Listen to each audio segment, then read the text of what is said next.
All right, welcome in everybody. This is Ethan, and I am sitting here with Jeremy Summers, a friend of mine from the Trends Group, a fascinating founder in his own right. We'll get into some of the backstory there in a second.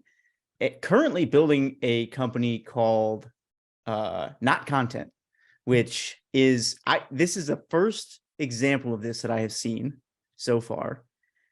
An agency that is really leveraging the new AI tools we've been talking about so much on this podcast. So I saw it. It's incredible. I wanted to bring Jeremy on here to talk a little bit about what he's building and how some of the AI content gen stuff is really changing the face of the agency world, the creative world, stuff like that. So Jeremy, welcome in, man. Hey, great to be here. Ethan, the only thing that I'll say to you is like, most of my businesses are like a play on words for the names and the titles. So I call it Not Content. But I like that. The purpose is that you should read it as not content either. Like it's it reads as you want to read it. So we created it as not content because none of us should ever be content with what we're creating. But it's also read as not content, and not content.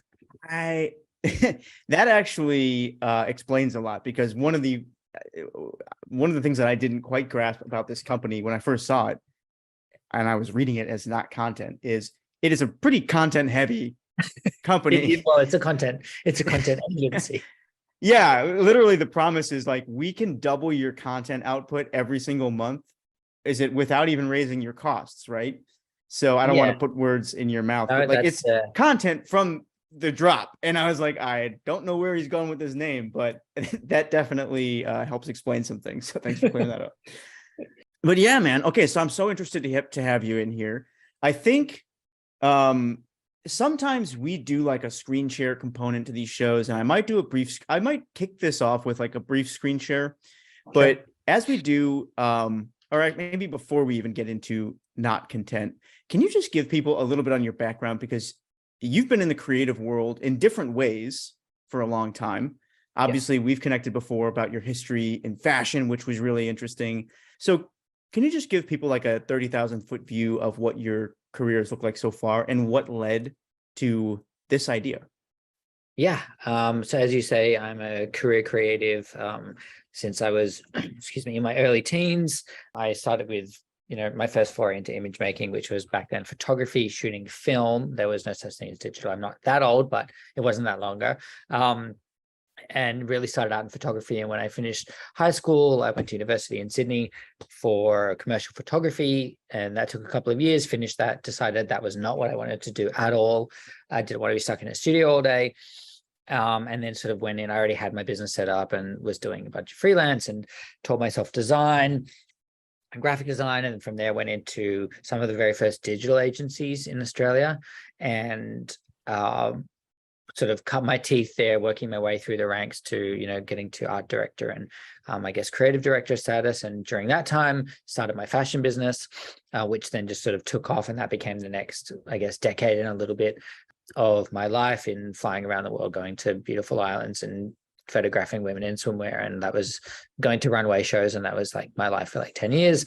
And then coming out of that and going sort of back into, I guess, sort of more creative agency world, and finding my, I guess, creative spark again, and producing a little brand agency that was brand and design. And we had we have a brand incubator sort of arm of it, and realizing coming out of that and pivoting into something new after sort of 12 or 13 years, there was a lot of questions about like, what do we not want to do?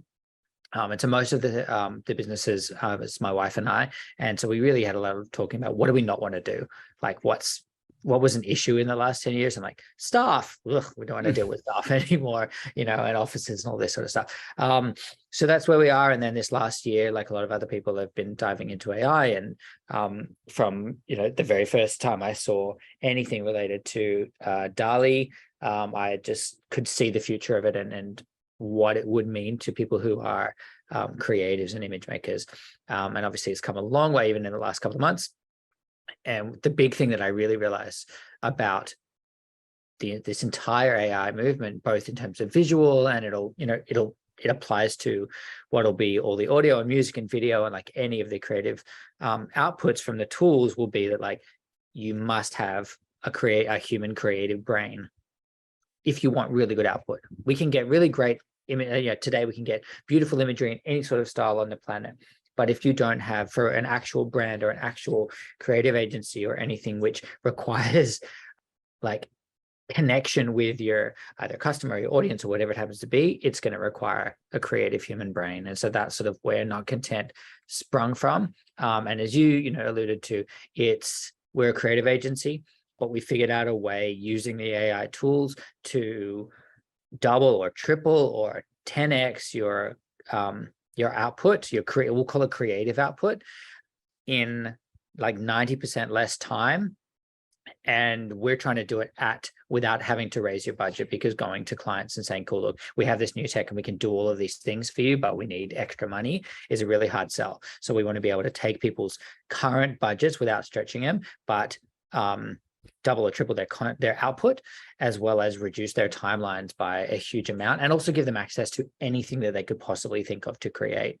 And where our philosophy around the AI tools comes in is that we've established a roster of like career creative directors. So anyone can now have access to a creative brain that is, at a Nike or an Apple level without having to pay an agency hundreds of thousands of dollars for that. And we figured out a way to, with our model, to separate our creative brains from the actual usage of the tools, so that if even a small brand comes on, they'll get access for a little while to the brain and the beauty of the creativity of these people, and then we move it across to an output stage and can output everything from there. So we've really figured out how to like provide a bunch of services that most brands and people who need creative services don't have the money or time or connections to access to. If that makes sense.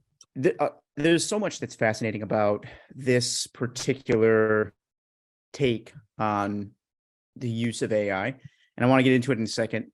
There's also a lot of really interesting implications of it.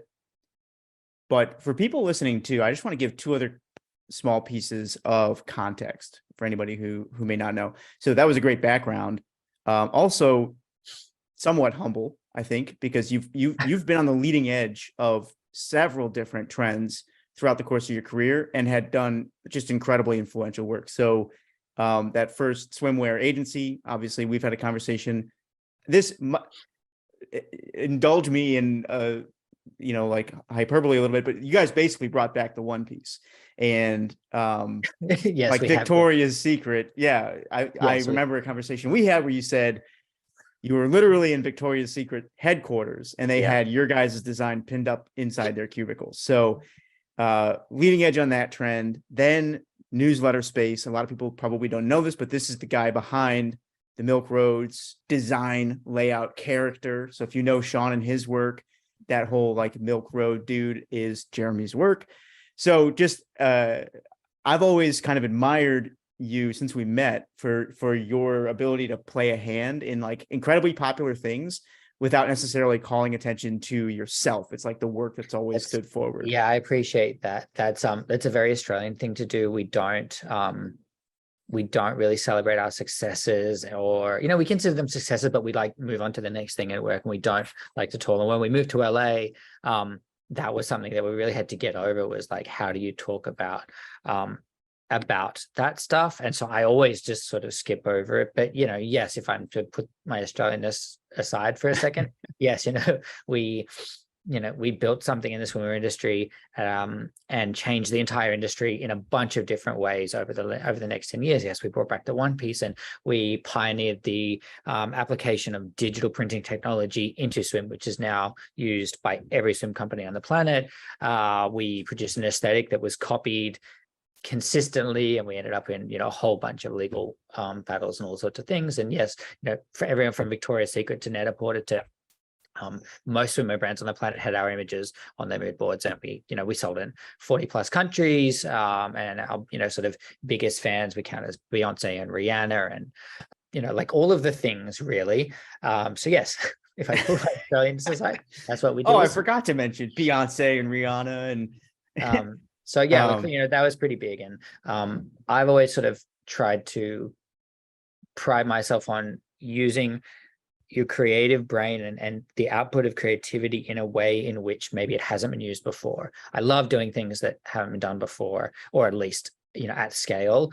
And you and I have talked to, a bunch of things, and the stuff that I've done with Trends Group from the beginning. And we sort of keep doing things which you want to talk about in the newsletter and stuff. It's how do we use our creative brains to sort of affect change in different industries or in different ways, or using platforms. We did this, I think the last thing we spoke about, I did this Instagram thing where I was like, I think I could get in touch with anyone almost on the planet who I wanted to get in touch with, but I'm going to use Instagram as a weird sort of tool to be able to do that, and create an account just for this person and then tag their, coworkers and friends. And it worked. Within minutes I was, talking to in the DMs of CEOs and whoever I sort of wanted to.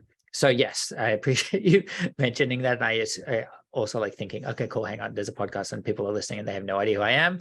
That's a good scene setter. Thank you. You said something else that was interesting too. So to bring it back to the AI thing, you said that when you first saw, I think it was DALL-E 2, you instantly saw the implications for what that meant for the creative world.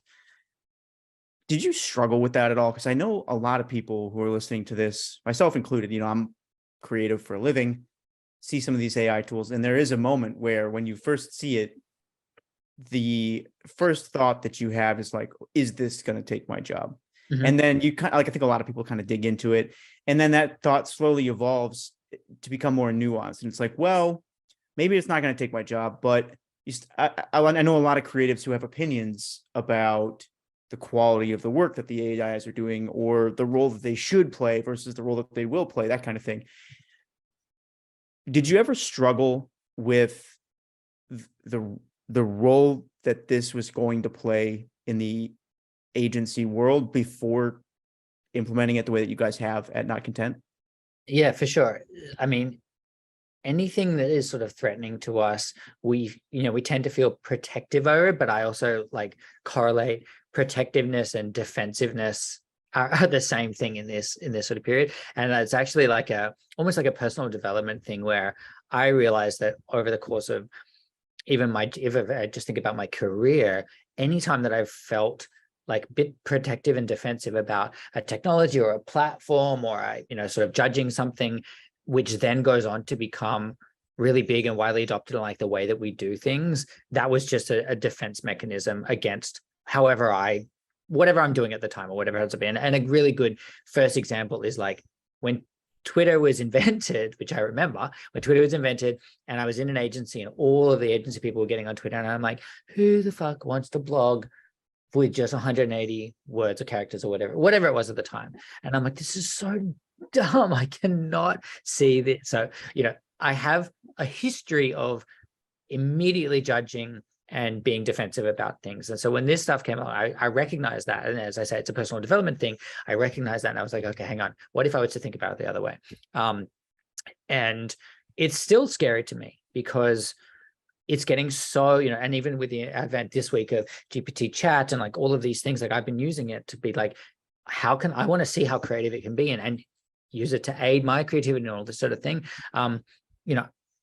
I have to believe that we're always going to need people, and we're always going to need creative brains. And if not, we're going to need really good creative operators. So I'm not, super concerned. I know a lot of creatives who are immediately protective and defensive, which I completely understand. But at this stage, this thing is so big that if you do not embrace it, and as quickly as possible, you will get left behind. You will, be out of a job, or you'll lose work. I spoke to an agency owner yesterday who owns one of the biggest agencies in New York, creative agencies, and he said that they've got close to 100 people working on just AI stuff, trying to figure all of this stuff out, not building AI tools, just in the tools and in the weeds every day, and figuring out how they're going to apply it to their clients who are, Nike and Samsung and all these people. So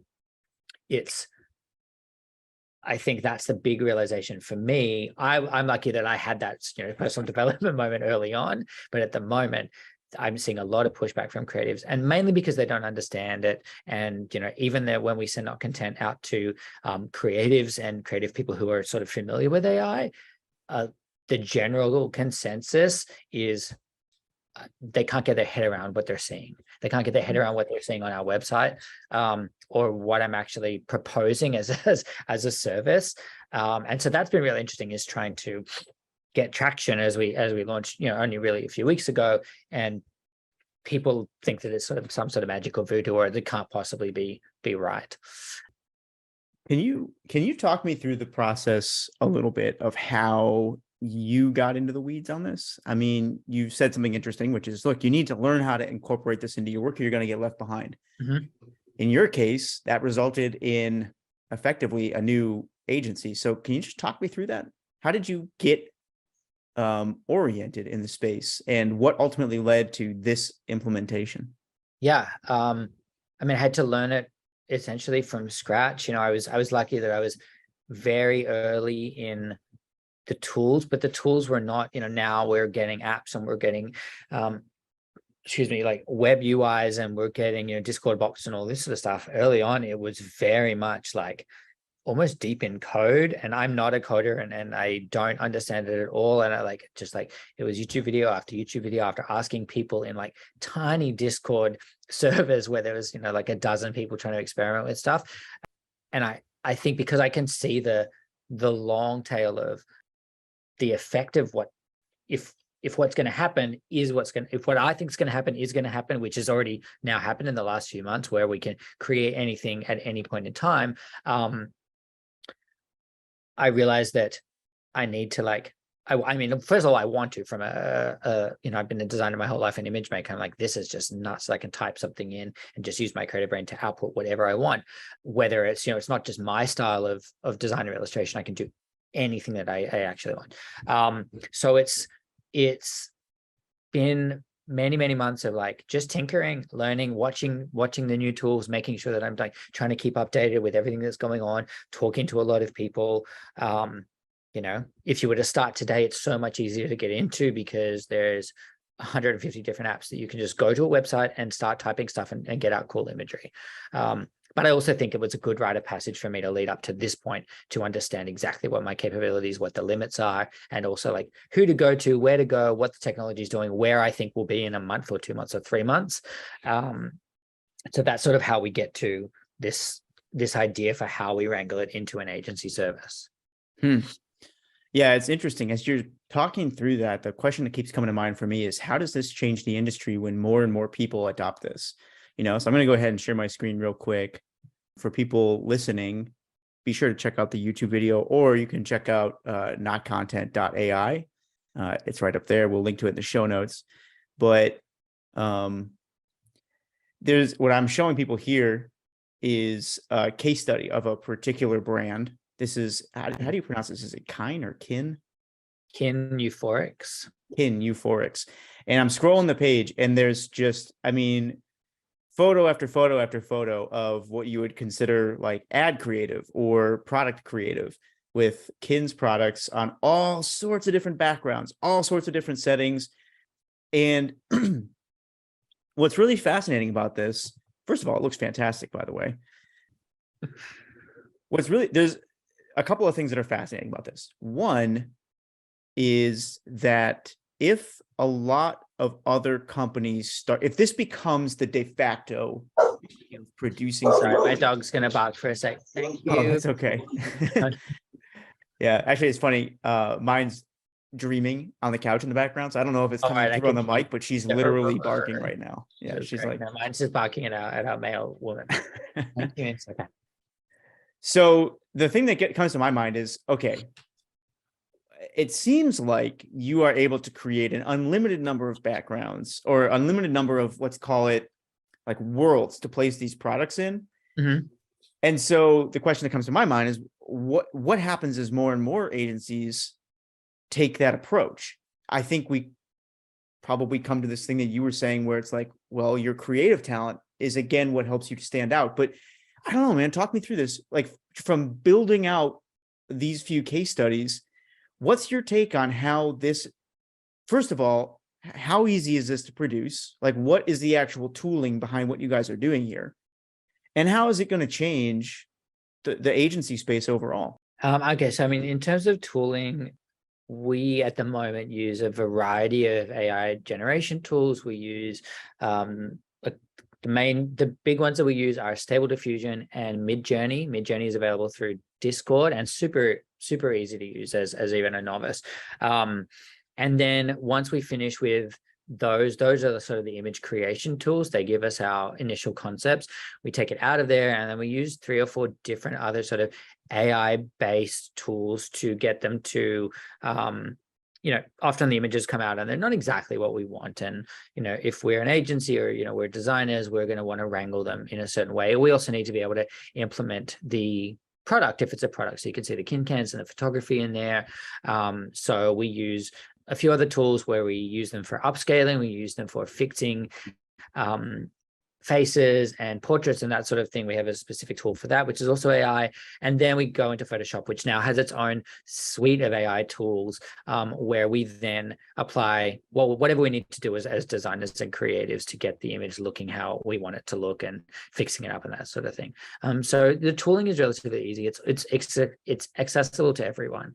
And that's a big thing where you were going to have thousands and tens of thousands or hundreds of thousands of quote unquote agencies or designers who are AI designers who can produce this image of this like glowy bedroom with clouds, swirling around or whatever it happens to be. Anybody can figure out how to create this stuff, right? The key and the difference to what we're doing is you have to be able to think of this first. Okay. So if your client comes to you and they're coming to you as creatives, they may have a bit of a concept, they may have a mood board, they may have photography styles or illustration styles or illustrators they like, or they'll bring you a Pinterest board or a mood board or something like that. From there, good creative is conceptual. It's not just pretty, right? So it's not just about, does this kin bottle fit into this scene that we've built with cocktail glasses and grapes and the actual ingredients that are in this thing. That's one type of content, but it's also like a type of content that's everyone can do even now, right? Now they can do it in an instant with AI. So it's about concept first, and that's where our stable of creative directors are like really what our agency is about. It's just that we don't need to full-time hire a bunch of world-class creative directors, because the technology allows us to create this stuff really quickly, and we have operators of the technology. We basically give you access to the creative directors who we don't actually have to go and hire. We can have them do it of an evening or as a side gig or whatever it happens to be, because we actually only need at that level. If someone comes to me, I can ideate, half a dozen ideas within an hour or so, based on what I see about your brand. And, like the AI, I can suck up all the information about your brand that exists, and then your ideas for what you want to do for your campaign or for your content for the next month, 2 months, a year, whatever it happens to be. And then within an hour or two, be able to at least write down and put together a mood board of the things that I would want to do. From there, that's the creative director's job until we deliver them back what the operators have done. So that's our difference. If a brand wants to get access to Midjourney or Stable Diffusion or Dreambooth or any of 100 other tools and come up with their own concept, they can type that stuff in and pop out something that's relatively good, right? From there, it might not be perfect, right? So they're going to want to have their designer or whatever, they're going to need to implement their product and all that sort of thing. Like there's a whole bunch of design and creative services that aren't going to go away. For brands that want to just do sort of bottom of the barrel and get cool imagery out and post it, great. But we're about to be flooded with that from now until forever. It's not going to set anyone apart. And so that's what our whole bet is on, that, yep, that's going to happen. And brands are going to try to do it themselves and do it in-house and teach their people in-house to be able to do this stuff. But I truly believe as a career creative that creative will always be number one, and they will actually always come back, because when everybody's doing it, nothing stands out. That's fascinating. And I'm glad that you phrased it that way too. My co-host on this show, Tim, has put it simply or similarly in the past. He likens AI to McDonald's as well. And he says, McDonald's didn't get rid of restaurants. It just placed more emphasis, more importance on the high end stuff. And, there will always be some people who are just going to go out and eat McDonald's every day, and that's fine. But it's not like the restaurant industry disappears because of it. which I think is an Right. interesting way to think about it. You've mentioned, I know we're just about out of time here, so if you got to hop, let me know, but I have one or two other questions if you have a minute. No, I'm good. Oh, okay. What are you seeing from the AI output that convinces you that a human is still needed, like human creativity? There's a difference between the baseline AI output now, and the tools are only getting better every day. I wanted to, like we are currently, whenever you happen to be listening to this or watching it, we are at the worst point in quality, in quantity, and it's the most inaccessible that it will ever be. Doesn't matter when you're listening to this, if it's today or in a year, it's going to stand true, right? But there's a huge difference between the general baseline quality output of the tools and the tools where you can clearly see creative has come into it, both from a conceptual point of view and then also from a wrangling the tools into what you might want. A lot of it still now is about knowing the taxonomy of what you actually want to output. If you want to output something that has photographic quality to it, you need to know about lenses and angles and lighting and that sort of thing, because that's going to make your prompt and therefore your output 1,000 times better. If you just put in, what are we looking at here? If you just put in fancy bedroom or upscale bedroom with arched windows and sunlight and a bubble in the middle, you're going to get something, but the AI is going to decide what it wants to do. Whereas if you start adding the angle that you might want to see it from, the lens, the type of lighting, and then adding keywords. Here you might add something like ethereal and dreamlike, and then also describing specific things that you want to see. I want to see a bed in a bubble with clouds in it, et cetera, et cetera. Like I want, end of day light with deep shadows. Like if you keep describing this stuff and you have the knowledge of the taxonomy and the vocabulary for this, that's where it's going to separate everyone who can use the tool from people who should be using the tool. Wow. You know what really gets me about all these AI projects that I keep seeing? I spend a lot of time on Twitter, and so I keep seeing a bunch of funny prompts, impressive prompts. But the thing that gets me more than anything is just the human creativity that's revealed in those prompts.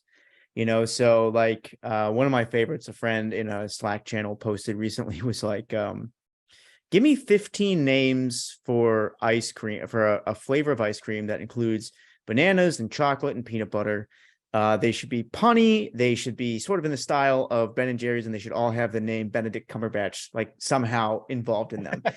And the AI went ahead and did it, and it did a great job. It really did a great job. But what was so surprising was that even that prompt even came to somebody's mind. I think it says so much about human creativity and the yearning for creating that this is really going to unlock inside of people. Yeah, it's being able to see your ideas in almost in real time, coming from your brain through your fingertips and then being delivered back to you in a visual form, and a beautiful visual form at that, right? Is going to really scale up what people think they can do and how they approach something like this. And we've come from a spot where we're like, okay, cool, a unicorn dressed in a cowboy hat, in a spaceship. Like that's where AI started a few months ago, right? And that's where a lot of people are still going. But the fact that you can do anything is a testament to like a lot of things that people actually want to do are recreate real things, or real things that maybe we've never seen before. There's a series going around of selfies through time, where there's like selfies from cavemen in the Ice Age, and the AI is like, it's a selfie of this caveman and there's like a big mammoth chasing him behind. Like there's really stuff. There's like selfies from when they brought the Trojan horse through the gates, right? And you can describe these certain things because the AI knows history and they know the text and they know the illustrations about it and that sort of thing. So we're now seeing photographic realism from that sort of thing. So it is it's fascinating what people's brains are coming up with. Well, related to that, there's another aspect of this that I hadn't even thought about. A friend of mine she's an illustrator for a living, and she does a lot of like product creative work as well.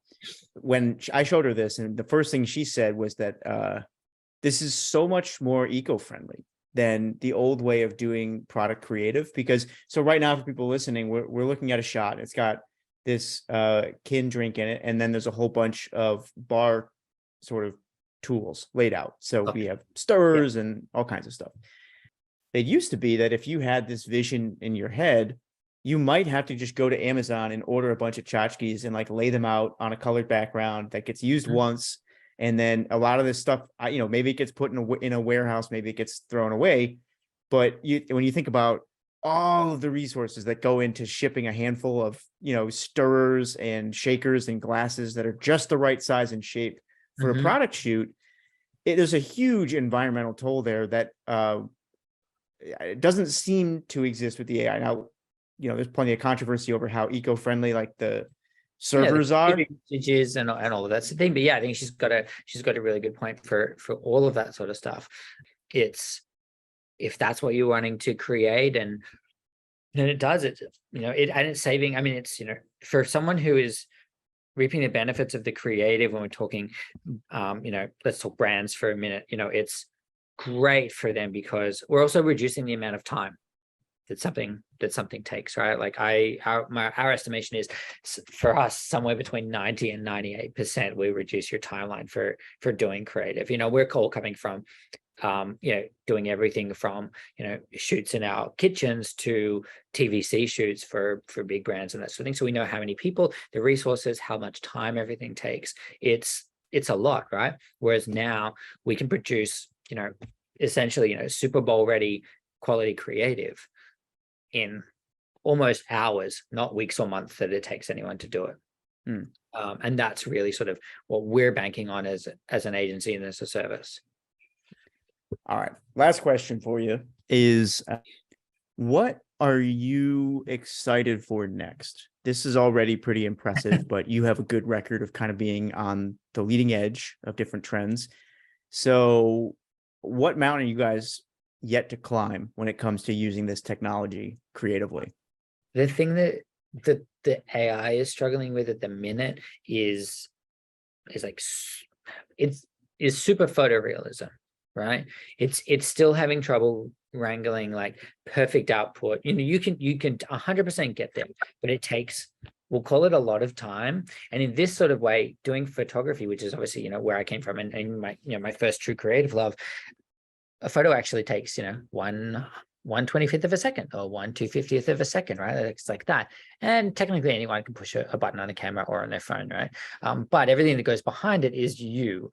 But still, you're taking a photo, it's a real world thing. And there's this, the AI hasn't 100% nailed it in a quick way yet. You can still get there, and we 100% get there. And we've just been doing this tequila campaign where we've concepted this friends trip, and they go to Mexico to learn about like tequila, and they go to the agave farm and all that sort of thing. And this is like, we're producing like Polaroids and like all types of photos of this made up trip of this group of friends, right? And it's 100% doable. It's just like, at the moment for us, compared to everything else, it's a bit harder. So that's super exciting to me. And then the advent of putting the AI through its paces with animation and video, which does exist. It's just not at the right stage. By this time next year, my guess is you'll be able to put in into a user-friendly website UI the idea for your feature-length film and who you want to play who and what you want to do, and from a very short sentence, and you'll be able to get a film out of it. That's my guess is for this time next year, if not much sooner than that. It's all moving so quickly, like literally day by day. This is just like, every day I wake up and when I read my newsletters and I look at my sources, I'm just like, holy shit, this is just nuts. Like, I have to forget the stuff that I learned last week. And like, okay, cool, there's this and there's this. The beautiful thing to me is that most of it is open source. And so it's not cost prohibitive in any way. The really intense tools at some point, which agencies like us will use, will pay for real premium features and products and that sort of thing. But for anyone who wants to jump in today, whether you're just creative or brand or just want to play around with it, you can do it for nothing. And to me, that's a really good part of it. The other thing I realized today is like, I'm so glad that we're not just consistently talking about crypto anymore. Like, this is so much more fun. Yeah, that's true. I gotta say, I think I've mentioned this once before, but the creativity that this really sparks, I've never experienced anything like it. Like, I sat down, that was the turning point for me when I stopped being skeptical and really started being optimistic, and I have reservations about certain things. Like we've done a show here about how, brands can get burned by jumping too quick into the written content because some of that's going to be Mhm. classified as spam. And I think there's also things you got to do to protect the trust that you've built with your users. Like when you're displaying certain things, obviously there could be a temptation to make it look like a product could do something that it can't do, right? Yeah. So there's definitely, it can be misused like any other tool. But sitting down with Dolly 2 or some of these like Chat GPT and just playing with it, it's Mhm. so fun. And it really does, Yeah. I think, provide an on-ramp to creativity that a lot of people may not even realize that they're missing, right? And all of a sudden I think people are going to find themselves wanting to create and having Yes. ideas that they never knew they would have had before, because now all of a sudden a lot of the barriers to creating are gone. Yeah. So super I also bullish on think it. that we're all inherently pretty creative. Creativity is a muscle that that needs to be worked on and flexed, but also it gives people the option to do things that they could never do before. And so if you have a creative brain and you can type, you're going to get cool stuff. Yeah, obviously super bullish on it. Well, this is fantastic, man. I want to thank you for coming on here. Yeah, sure. If people want to check you out, aside from notcontent.ai, where should they check you out? Gosh, where else would I send people? Our branding agency is called wearehandsomebrand.com. I'm on Twitter infrequently, but I assume more these days. What's my Twitter handle, Ethan? I think it's just Jeremy J. Summers. I think. We'll find it. We'll put it in the You show can find it, notes. put it in the show notes, please. If people follow me, I promise to be more open and more tweety. Yeah, that's about it. But always happy to talk about AI, always happy to talk about creativity. I will mention that we're doing, come January, I've been setting up with Kristen Trends event to do live walkthrough of one, where are we at with AI today in terms of how can you use it today for your business and your brand, and I think we're going to do some live demos and have some people submit their brands and create some stuff on the fly. So that should be pretty cool too, if that's in the trends community. Awesome. Cool. Well, for anybody listening to this, if you've ever, I've mentioned Trends on here a couple of times. If you're interested, be sure to check out the show notes. We have the best discount available anywhere on Trends in the show notes for the Copyblogger podcast. So Highly recommend. yeah, thanks, man. Appreciate it. Well, this was a blast. Thanks again for coming in, and I can't wait to keep an eye on what you're doing and see what happens next. To everybody who's listening, thank you for tuning in, and we will catch you next time. Later. Thank you.